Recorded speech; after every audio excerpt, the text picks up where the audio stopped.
മുഖ്യമന്ത്രി ബീരേൻ സിംഗ് രാജിവെച്ചതിന് പിന്നാലെ മണിപ്പൂരിൽ രാഷ്ട്രപതി ഭരണം ഏർപ്പെടുത്തി. ഇത് സംബന്ധിച്ച് രാഷ്ട്രപതി ഭവൻ വിജ്ഞാപനം പുറത്തിറക്കി.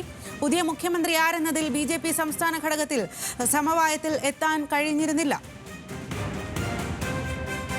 വിവരങ്ങളുമായി ഡൽഹിയിൽ നിന്നും ശരത് ലാലാണ് ചേരുന്നത്. ശരത് ലാൽ, രാഷ്ട്രപതി ഭരണത്തിന്റെ ആവശ്യമില്ല എന്നായിരുന്നു ബിജെപി നേതൃത്വം പറഞ്ഞിരുന്നത്. എന്നാൽ ഇപ്പോൾ അത് തന്നെ ഉണ്ടായിരിക്കുകയാണ്.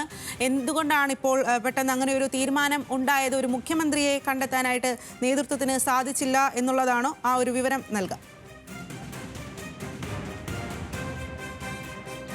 സ്വാതി, BJP സംസ്ഥാന നേതൃത്വത്തിലെ വിഘടനവും അതേപോലെ തന്നെ ഭിന്നതയുമാണ് ഇപ്പോൾ രാഷ്ട്രപതി ഭരണത്തിൽ എത്തിച്ചിരിക്കുന്നത്.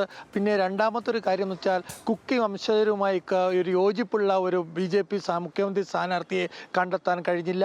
22 MLA-മാർ രാജിവെച്ച മുഖ്യമന്ത്രി ബീരേന്ദ്ര സിംഗിന് പിന്തുണ പ്രഖ്യാപിച്ചതാണ് പുതിയ ഒരു ഘട്ടത്തിലേക്ക് ചർച്ച വഴിമുട്ടിയത്. ഏതായാലും മണിപ്പൂർ സംസ്ഥാന BJP അധ്യക്ഷ ശാരദാ ദേവി ായിരുന്നു BJP നേതൃത്വം, കേന്ദ്ര നേതൃത്വം മുഖ്യമന്ത്രി സ്ഥാനത്തേക്ക് പരിഗണിച്ചിരുന്നത്. എന്നാൽ ഇത് വീരേന്ദ്ര സിംഗ് അനുയായികൾ അംഗീകരിക്കാൻ തയ്യാറായില്ല. കടുത്ത മേത്തി പക്ഷക്കാർ അംഗീകരിക്കാൻ ഇടയായില്ല.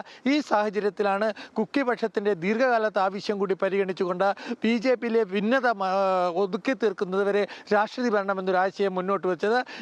ഇന്നലെ തന്നെ അമിത്ഷാ ഇത് സംബന്ധിച്ച കാര്യങ്ങൾ തീരുമാനമെടുത്തിരുന്നു. BJP-യിലെ മണിപ്പൂർ MLA-യുമായിട്ട് ഡൽഹിയിൽ അമിത്ഷാ കൂടിക്കാഴ്ച നടത്തിയിരുന്നു. അതുപോലെ മണിപ്പൂർ ഗവർണർ ഡൽഹിയിലെത്തി, അജയ് സിംഗ് ഭല്ല ഡൽഹിയിലെത്തി റിപ്പോർട്ട് നൽകിയിരുന്നു. ഇതൊക്കെ പരിഗണിച്ച് അവസാനം ഒരു നിമിഷമെന്നല്ലാണ് പാർലമെന്റിന്റെ സൈനഡേ ചെയ്ത ശേഷം, പാർലമെന്റ് സമ്മേളനം അവസാനിച്ച ശേഷം ഇത്തരം തീരുമാനം രാഷ്ട്രപതി ഭവൻ പുറത്തിറക്കിയത്.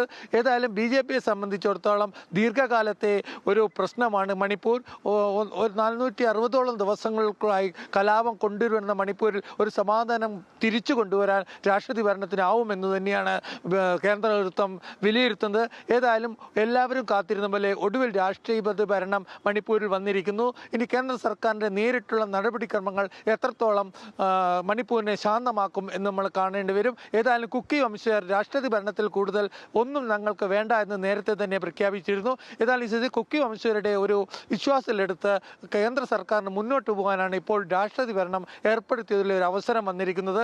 മേത്തി വിഭാഗത്തിൻ്റെ എതിർപ്പ് എങ്ങനെ BJP-ക്ക് വിനയാവും എന്ന കാര്യത്തിൽ കൂടി രാഷ്ട്രപതി ഭരണം എത്ര കാലം നീണ്ടുവരും എന്നതിനനുസരിച്ചായിരിക്കും. BJP-യിലെ ഭിന്നത തീർക്കുന്നവരെയും കുക്കികളെ വിശ്വാസം അർപ്പിക്കുന്നതിലും മണിപ്പൂരിൽ ശാന്തത കൈവരിക്കുന്നവരെയും മണിപ്പൂർ രാഷ്ട്രപതി ഭരണത്തിലായിരിക്കുമെന്നാണ് BJP-ന്റെ പ്രാഥമികമായ വിലയിരുത്തൽ. സ്വാതി. ശരി ശരത് ലാൽ, മണിപ്പൂരിൽ രാഷ്ട്രപതി ഭരണം ഏർപ്പെടുത്തിയിട്ടുള്ള ഉത്തരവാണ് ഇപ്പോൾ നിലവിൽ വരുന്നത്.